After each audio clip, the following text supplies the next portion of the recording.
Hello. Hello, my name is Elijah Prince, and I'm going to give you an introduction that is brief to fractals. So, we have some goals. Goals we want to understand what fractals are. We want to look at some classic geometric fractals. And maybe look at a couple in nature.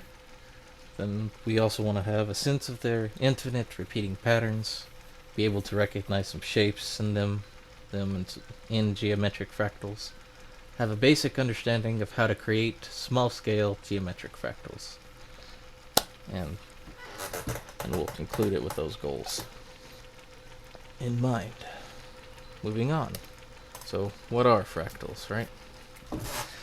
Right, they're just curves or geometric shapes that repeat, and that will be self-similar across certain scales, and repeat near infinitely. They can occur geometrically and in nature. So, nature-wise, a couple of examples would be the snowflake and the unfurling fern. But more on the snowflake. You may have heard of a famous fractal, and it's a classic called the Von Koch curve, also known as the Von Koch snowflake, which consists of several equilateral triangles that are overlaid onto each other, going outward, as you can see. And then there's another classic one called the Sierpinski's triangle,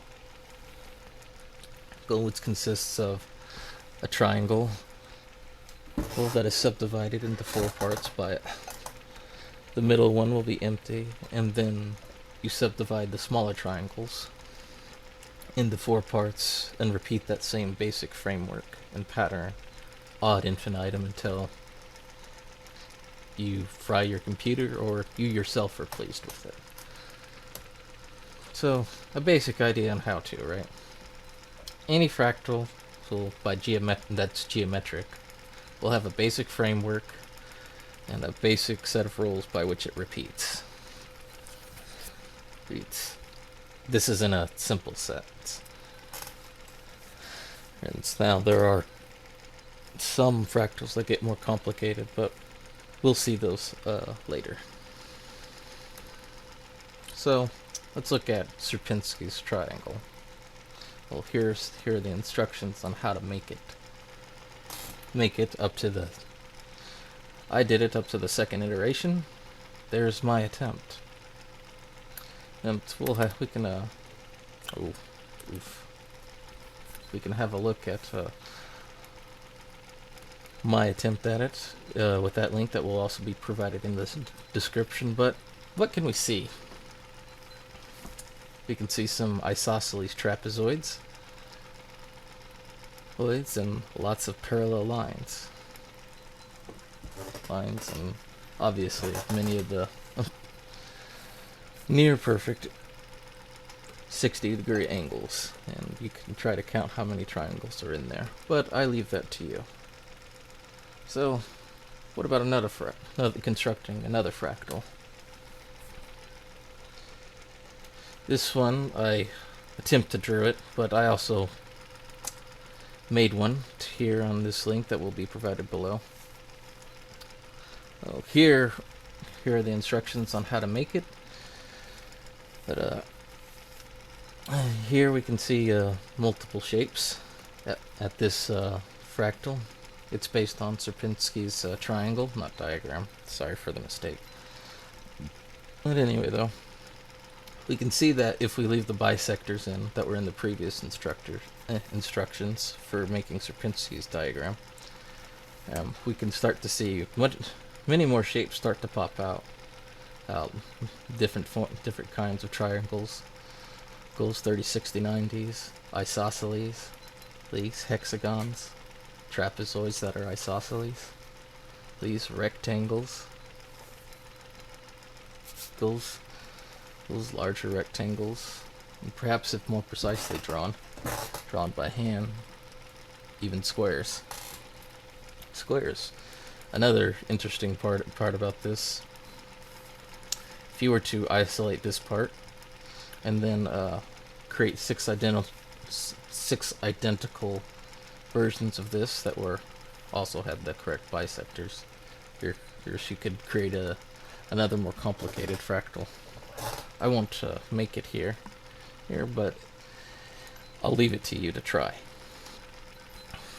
But you should be able to see lots of shapes and patterns within it and that repeat many times over. We already went over what we can see. I did one in GeoGebra. You can kind of see the hexagon that starts to develop here with all the triangles and isosceles trapezoids that repeat ad infinitum. And even diamonds start to form.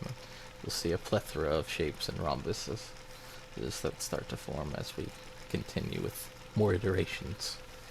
And as you get bigger and smaller. So what about some more well-known fractals? Well, there's the Hilbert curve, which is this one right here. 3Blue1Brown has a great video on this, on how to tie the visible spectrum and tying each point on the visible spectrum on the Hilbert curve to a particular sound. So that's an interesting video. You may want to check it out.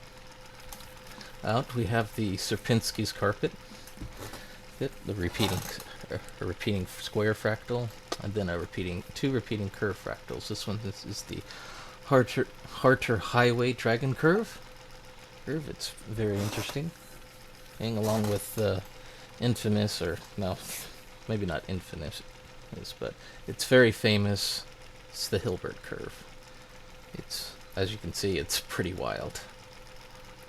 But you can see how it's infinite and repeating in each and every one of these fractals. So, fractals in 3D. What can we do? What can we find? Well, let's have a look, shall we? It just loads. So we're going to go to Fractal Lab. It's a nice website I found. It's a free utility. Thank you, Fractal Lab. So, the two fractals that we can see immediately is obviously Sierpinski's carpet. But lesser well known with the Menger sponge is the Cantor set in a one-dimensional sense. Since the Cantor set takes a line and then takes another line and subdivides that into two parts and then continues that pattern repeatedly in a one-dimensional sense, and you can kind of get a sense for that on the surface of this. Now, what about exploring it? We can see tons of parallel lines. We can travel inward to it, down the rabbit hole as it goes. Well, maybe not that far. How about in here? You can have a look around. It's kind of a wild ride. Lots of parallel lines and squares. Squares that are ad infinitum. Repeat infinitely. We can increase the steps. Increase the iterations. With the fractal itself, we can change the detail.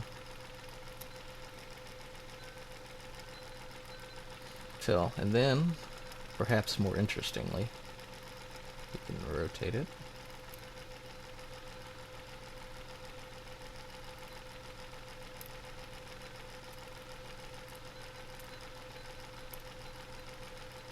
And then, perhaps more Inception-like, rotate its inner structure. And we can start to see diamonds appear, triangles, lots of different shapes. Rhombi, trapezoids, lots of irregular structures. Structures you should be able to identify as you play around with this 3D render of the Menger cube.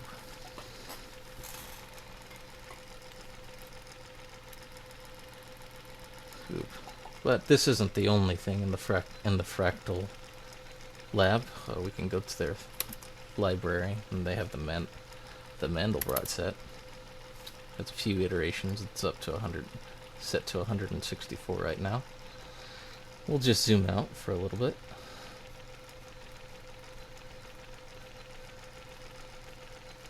You can see how deep the rabbit hole goes. And we can go down and see more self-repeating patterns for a curve set. Curve that just repeats infinitely. And you can identify these things for yourself. Hey, thank you for attending my presentation. Have a good day.